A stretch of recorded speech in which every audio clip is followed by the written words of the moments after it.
Hi, I'm Grant, and today I'm here with Gab from Ozzy Hookah. Nice to meet you, man. Nice to meet you, Grant. So, what got you involved in Ozzy Hookah, or the hookah scene? Well, the hookah scene, it's actually quite a big industry at the moment, as you can see. But what got me involved is actually my boardroom. It started back in New Zealand, I'd say almost 10 years ago. Oh, wow. And I used to work a lot in a different industry, which was, I'd say, an electronic industry. And during my free time, I just went to this store and I saw one of these pipes, just purchased it and set up, a night with a friend, and then we just put it together. And don't ask me what I smoked for the first time because I can't remember. I really can't remember. It could have been herbal, could have been something. I just put it on there, and I'm pretty sure there was quick, easy lights. I smoked it, and it was fine, and it was just an addiction from then. And until I moved to Australia, and I've been back with my brother and that, and we started going to this restaurant, just ordering a proper hookah, and getting more and more involved in it. Okay. Until, of course, I changed my industry back into this tobacco business. So, how was Ozzy Hookah founded? Ozzy Hookah was founded in about 2013 to 14, and it was just a retail business as well, getting into mainly the Starbucks products and Starbucks brand. And then this is at the same time where I was running Urban Shisha at the same time. So after a while, I think probably 2 to 3 years down the track, the company Ozzy Hookah shut down, and we just kept running on the Urban Shisha, selling the same products. Yeah, until it was about sometime, I'd say early this year, January, February, where I decided to let go of Urban Shisha and then revive Ozzy Hookah with a different vibe, basically, different way of running business in the hookah industry. I wanted to be more of a community business. And we created this Facebook group, not really having a mindset about where it's going to take us. And it started in March. By April, we started getting about 500 members. Now we're sitting at about 1,700 members, and it's growing day by day. So, Ozzy Hookah is more of a community-based brand rather than a storefront? Correct. Nice. So, where do you see Ozzy Hookah in 10 years from now? I mean, for the next couple of years, I can see a big difference in Ozzy Hookah. It's going to be, I'm hoping for it to become a trust point of contact when it comes to any advice or any enthusiasts that want to jump on board and say, I want to convert from smoking cigarettes to smoking hookah, or just simply smoking hookah as a hobby, or in their spare time, of course. But I don't have any plans for the next 10 years, but I do have plans for the next couple of years, I'd say. So, you're one of the main product importers and suppliers in Australia. Was there a lot involved in that process, and did you travel a lot to gain those contacts? Yes. Look, I wouldn't say to myself that I'm the main importer, because maybe I was a few years back, but at the moment I'm seeing new guys getting involved in the business and growing, which is great for the industry, and I support it 100%. But my focus is not so much on the accessories side of the business. It's more on the actual tobacco, the legal way, of course. So I'm trying to grow the market by supplying its fuel, because I mean there's no point of bringing too many accessories when you don't have the main ingredient to run that. So this is my main focus, and I did travel a lot. Yes, there was a period where I've traveled maybe within 2 months 7 times overseas to meet with suppliers, manufacturers, trying to make that contact with them, because Australia is a tough country when it comes to tobacco and probably everything else to do with alcohol and so forth, but I'm not going to get involved in that. So it's been tough. It's to try to convince suppliers to actually move their products to Australia because of the legalities, the taxes, the charges, the distance, and there's no proper contact that was established until just recently, where I've put all my focus on meeting these guys in person and and which was a great turnaround. I mean, it turned out very well. I'm happy, they're happy, and we started working together. There's a lot of the things that I've been involved in that I haven't even discussed yet, and until it's sort of fixed 100%. Is there a particular flavour that you love more than anything else? Yes, I actually used to smoke a lot of double apple alpaca, but since the changes, the flavors have changed. Everything got improved. The tobacco quality has been improved, and of course, I'm going to move away from something that I was smoking probably for a couple of years straight on a daily basis. I would have said Blue Mist by Starbucks would have been one of the flavors that I used to smoke a lot after double apple, and recently with Al-Waha brand I've been smoking a lot of the Bob and Love 69. So there's not really a particular flavor that I stick with because of my line of business where I'm in, where I have to try a lot of the different brands, and each time I try a new flavor I get stuck with it for a while until I find the next one. So you touched on a little bit of the import tax side of things earlier. Is there anything you think that can be done in the future to ease that process for anyone that's thinking of maybe importing? Unfortunately, no. It's not very easy to just import tobacco now, and especially after this year, mid this year, things have gotten a bit more difficult. I mean, I'd like to see other guys getting involved where they can bring it in legally and work on doing it. It's nice, it's good. Competition is always healthy, but it's not as easy as everyone thinks, because if it was easy, it would have been here already 10 years ago. The tax is not going to drop, it's going to keep going up, unfortunately, but I'm working with, like I said, I'm working very close with suppliers. I'm also working with customs, with brokers, to make it happen for the market and make it legal and accessible and affordable. So would you say you're a fresh head ceramic or a clay head type person? Fresh head. Fresh head? Look, I'm not going to lie. Again, when I first started getting into it, I was making fresh heads. Again, the reason behind it is because bowls like these, like the Hookah John bowls or the stone bowls or alpaca bowls, weren't big back then, and they weren't introduced to the market until about 2015, when I first brought in the OG bowls. That was the previous company for alpaca, before they changed the name. When I started bringing them, they were a bit costly, but the market found out about them, they tried them, they saw the difference, and it basically grew from there. But I myself, I wouldn't go for a fresh head, or it's just healthier to eat it. But I would go for clay over ceramic any day.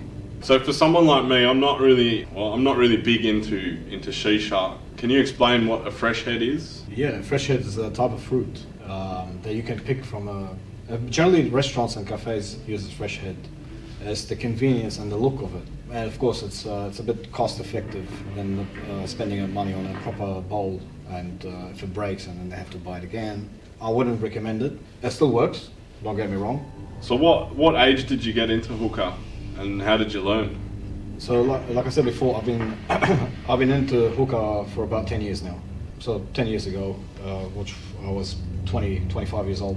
So I'm guessing shisha controls your life? Controls my life. No, but I feel like it's a necessity, just like Jack Daniels. You know, it's got to be taken on a daily basis. But this is me. I don't condone drinking too much or smoking too much. So Jack Daniels kind of just complements the shisha. It does, 100%. Yes. Do you feel like the flavors get a bit better the more you drink? No, not necessarily. But my head gets better. Yes. What would you say to someone that's looking to get into shisha or hookah? Again, I don't condone smoking, but if this is something that they could enjoy, do it the right way.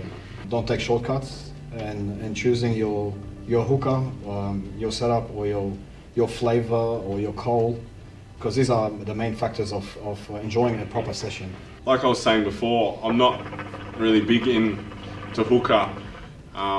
Until I kind of met you, I didn't really know that there was so much involved in the whole process and how many different types of hookahs there were. What would be the most expensive shisha you've ever seen? I think, judging by the social media, I think the most expensive shisha I've seen is a Decibel, which is I think valued at about $1 million something, over $1 million, made out of gold or something like that. But again, I don't know if they smoked out of it. There's only one in the world. But this is just a hype. It's like anything else in this life. You know, you make one of something that just to bring your brand up, really. Yeah. It's a marketing tactic more than anything. You can be fine with $100 hookah. You don't have to spend big top dollars. Is there a big difference between some of the cheaper products and the more expensive ones out there? Yes. There's it's all in the material and the labor that's been put in to actually make it happen. Like I said, there's a lot of the $50 hookahs or $100 hookahs, and there's a lot of the now, as we can see, $500 to $600. It's in the material, in the look, in the design, in the availability. If it's hard to get access to, obviously the price could go even higher than that. But they all do the same job, but the difference is in the draw, which you get hookahs with a tie draw or open draw. It depends on your lungs and how often you smoke, so you sort of opt into getting this hookah to suit your needs. What's the weirdest place you've ever smoked hookah? Believe it or not, I actually brought. I was at home and I was smoking hookah, and then I felt like going to the toilet, and then I just grabbed it with me, and then I kept smoking. So you're instead of sitting there on your phone and getting the marks on your legs from looking at your phone on the toilet too long, you got the same sort of thing, but with the shisha. Correct. In the toilet for too long. Unfortunately, yes. So do you see yourself doing anything more than import-export in Australia? I want it to be, like I said, it's a community thing that I'm aiming for, where I bring people together, whether it's a consumer, whether it's a supplier, an importer. So I want everyone to come together and work together. So I mean, my next moves are basically concentrating on making bigger events. I mean, from different states, and if let's say, for example, I'm doing an event in Sydney, I've found that there's a lot of members that are coming in from different states to join in, but there's a lot of other members that I can't make it. So I'm planning to even move to different states slowly to do that event under the same brand. Just to introduce people and make them aware of what's available overseas. I mean, I'd say Russia is one of the first country when it comes to hookah at the moment. Secondly would be Brazil, and I think thirdly would be America. It's to try and get the products in. It's quite difficult, as you know, but we're working on something. Me and different suppliers. It's just to again make these events happen, so we can bring these suppliers into Australia and have these members come in and check out the new products and what's upcoming and what's new, so they can basically enjoy what they have. So you were talking about an Aussie Hookah or an Australian Aussie Hookah Expo or a main exposition in Australia. What will that involve? So this is an expedition that's been happening in different countries all over the world at the moment, and it's on a big scale too. Australia doesn't have it. So I'm currently working with different suppliers from different countries, and I've spoken about it and mentioned it to them, and they are willing to jump on board and actually come here themselves, bring in their products and what they're making as well, to be here and showcase it and help out to pushing the industry even further ahead as what it is now in Australia. So. I can see it happening within a year, as far as I can tell, and yeah, it's all in the hands of the members to actually be supportive of this, and let's see how it goes, really. So this would be the first ever. This will be the main Hookah Expo. Yes. or event in Australia. Yes, if it works well in everyone's favour, it's going to be on a yearly basis. So I've heard a few people reference you as the Aussie Hookah John. What's your take on that comment? Well, first of all, I don't look like him. And it's not so much of me being referred as Hookah John, but John himself, John Adour, he's actually a good friend of mine. and we've had a lot of meetings together. And then it's part of my travels where I travel a lot to the States. Where the first point of contact was John. So I went to John, and we spoke about a lot of the Australian market and how we can improve it and make it better. And it's positive. It's a positive outcome again, and he's very supportive of everything I do and others as well. But yeah, look, I'm not Hookah John, but I am one of the I'd say the influencers in this business. The other thing is that I'm looking forward to do is Ozzy Hookah TV. It's beside the Ozzy Hookah Live where I get drunk on there and then auction stuff. But this is more of a knowledge-based channel where it's going to be public on YouTube, and it's going to be hopefully on a weekly basis where every time we bring in a new brand or product or a flavor, we just basically review it and talk about it, and most likely recommend it or not recommend it, and we're going to be honest about everything we talk about. So on the subject of Ozzy Hookah TV, aside from reviews, is there any other plans for the channel, or is it just going to be basic reviews? It's basically, like I said, it's something to do with honesty. You got to be honest in this business. Unfortunately, there's a lot of retailers out there that they're taking shortcuts, and they basically taking advantage of this industry for that extra coin, and people are basically going away from doing the right thing, and they just some of them that I know of have given up because it's either not working or it doesn't taste great, but there's a lot of factors that it needs to be discussed beforehand, and you got to build that trust. So this is what the channel is for, and the social media is the most powerful thing now. So I can't have classes and where people come in and I have to show them. So I'm going to do this for everyone to see. Look, again, it's a trial and error thing. We're going to throw it out there and then see how it goes.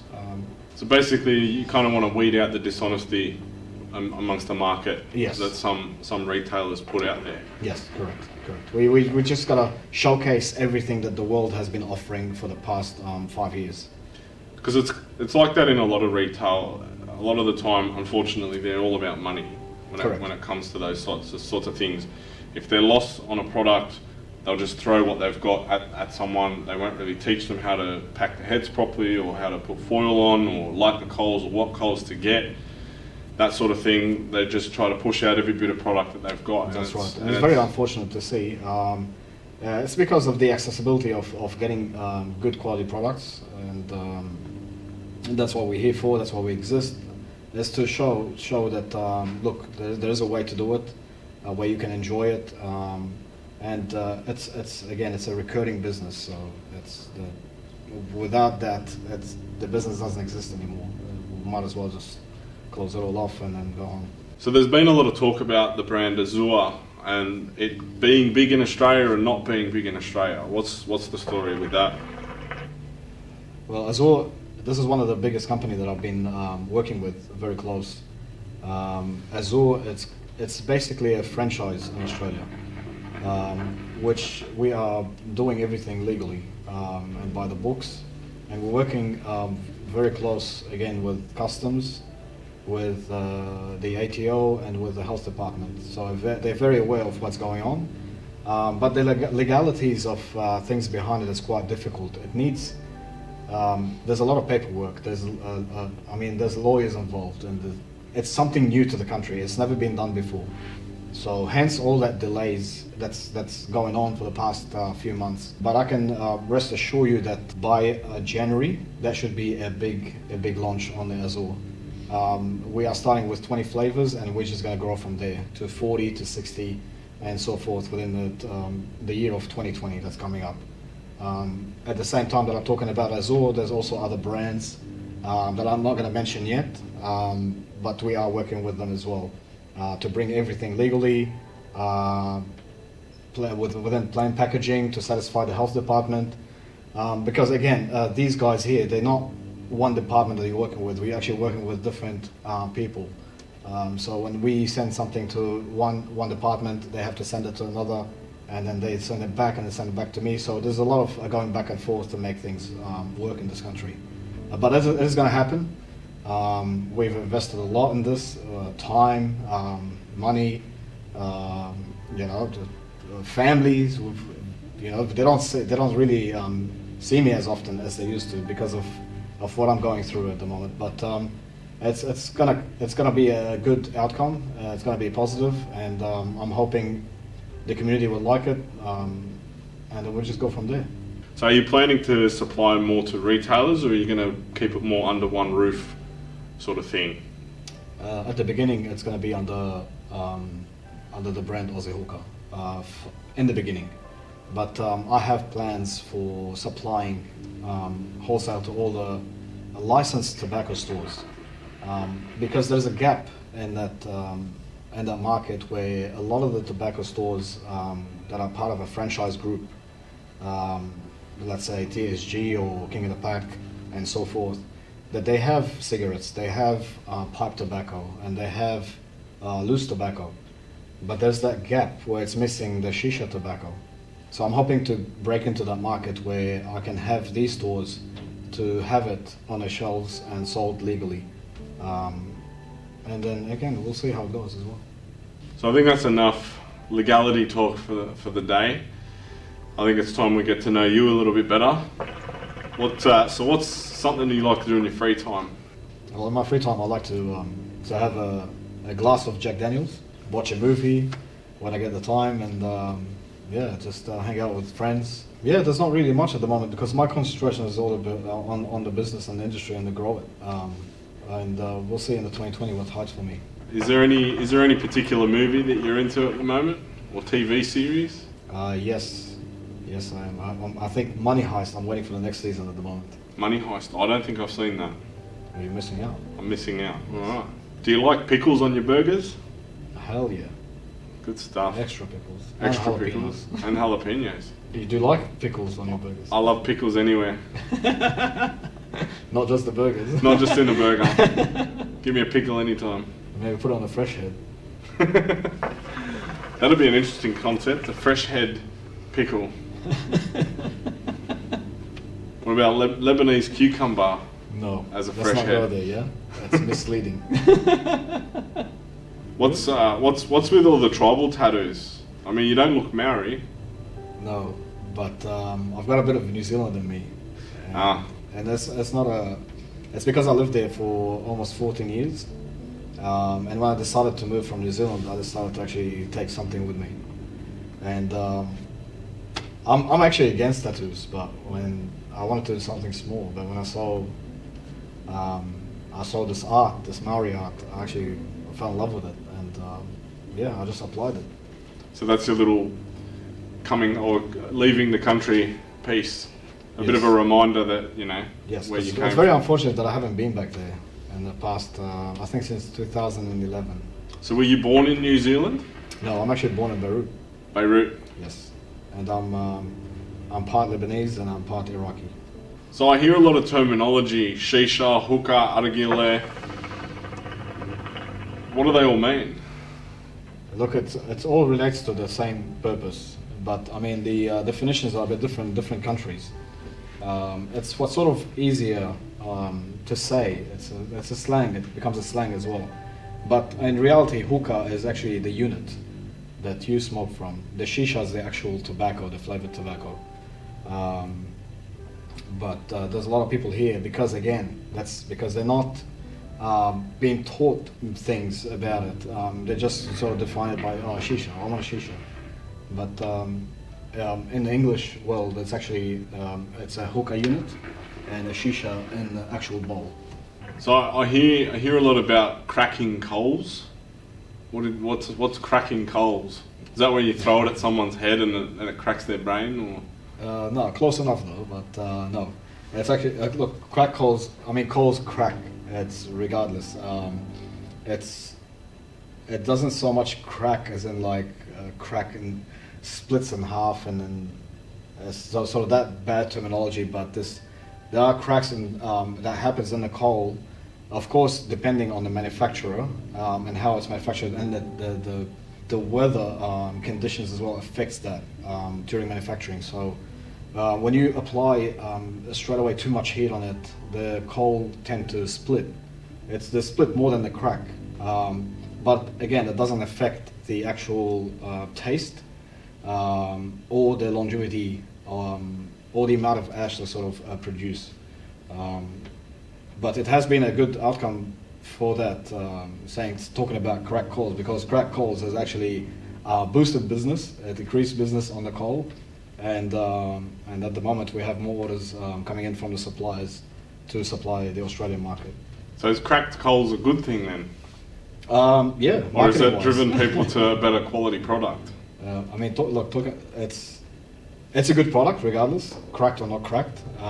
Again, if it splits or falls apart, then that's a different story. But in this case, it's not doing so. But it's fun to see that the community has started something again, just like Who's George or Mad Invite, cracked coals. So there's one question I think everybody in the Ozzy Hookah community wants to know is who's George? Who's George? Well, this is a mystery question. It's the $1 million question. Yeah, and we'd like to keep it who's George. Okay. For now. It's something that it's a trend that started in the group, just like our other friend that started Mad Invite. And they're both it rhymes, and I'm looking forward to something else. I'm pretty sure someone would have thought of something that they're going to start. It's quite cool, you know. It's it kind of a sidetrack a little bit on the just hookah, which we don't want it to get boring. But yeah, we look forward. I look forward to see something new. So you've been chuffing away at this thing for the entire session. Tell us a little bit about this setup and what flavour you're running at the moment. So this is a German-made hookah. It's called Ozzy Hookah. Our friend in Queensland, he actually supplies them. They are a high-quality hookah. I'm smoking. I mean, I wouldn't say it's my number one hookah, but that would be the Al Jamal. That's another German one. I'm smoking using 3 cocoa coals and Al Waha Tornado and Love 69 mixed in a Hookah John harmony bowl. What flavour profiles are they? So it's more like an icy mint with a melony mix flavour. Would you like to try some? Yeah, why not? Sure. I'll give it a go. So one thing I've noticed as well is the quality of this hose. Like, cause a few times in the past I have been to a few shisha restaurants and things like that, and they have these really dull, boring, bendy plastic hoses. Yeah. And like this just feels really nice and weighted, obviously compared to a piece of plastic that's pushed out. Do you feel like the hose has got a lot to do with the flavour profile and the way it's smoked? Not really. I don't think a hose will make that much of a difference. It's all in the aesthetic look. It's in the feels when you hold it, and it's more of an accessory thing. Plastic hoses, I mean, are good in the sense of it's not really used as often, especially in cafes and restaurants when you sort of passing the hose around or when you're reusing the actual hookah. So it's good for them that they sort of supply a brand new hose out of the bag and serving it to you. I guess on a scale where it's a restaurant and everyone's using it, it's not really sanitary to. Yeah, it's more of a hygienic thing. $100 hose that gets shared around between. Yes, I mean, I'd like to see, because again, I've been through a lot of hookah lounges overseas, and they do tend to use non-plastic hoses. They actually use the actual hose, which is a proper silicone with an aluminum or stainless steel pipe. They still give you a mouth tip, of course, because if you want to pass it around. Mm-hmm. But it's just the feel when you're holding a proper hose in comparison to, let's say, a 80 cents hose. I've heard a bit about some of the steel hoses and things like that. Is there much of a problem with rusting? Because it uses water, so there's surely moisture in the system. So wouldn't systems like that rust out? Yeah, well, it does. It does if it's not sort of maintained, washed properly, and dried. It tend to actually rust. So I mean, again, with hookahs or hoses or anything to do with it, you have to clean it often. I myself clean my hookahs every time before I have a session, and I always recommend that. So I'm guessing a silicone hose would be more beneficial than Absolutely. any other hose. Absolutely. Yeah. Just like to say thanks for having me here and giving me the opportunity to ask these questions. It's actually been really enlightening for me in more than one way. So I'm glad I got to do this. And thank you for coming on board and doing this for us. no, that's all right, man. I didn't mind it. It's it was quite a fun experience, and getting to experience some different shishas and see what else is out there. Now I have a question for you. Go for gold. When are you buying your next hookah? My next hookah, I think we got to start with my first hookah. You don't even have one yet. I don't have one, no. That's quite interesting. I did buy one maybe 10 years ago, and I don't know where it is now. Okay, great. Well, you came to the right place. So I think maybe while we're here, maybe I'll walk away with one. Hopefully, no problem. Not paying for it, but No worries. what's that over there? Well, thanks heaps, man. I appreciate it. And to see you. maybe I'll be buying my first hooker off you today. Not a problem.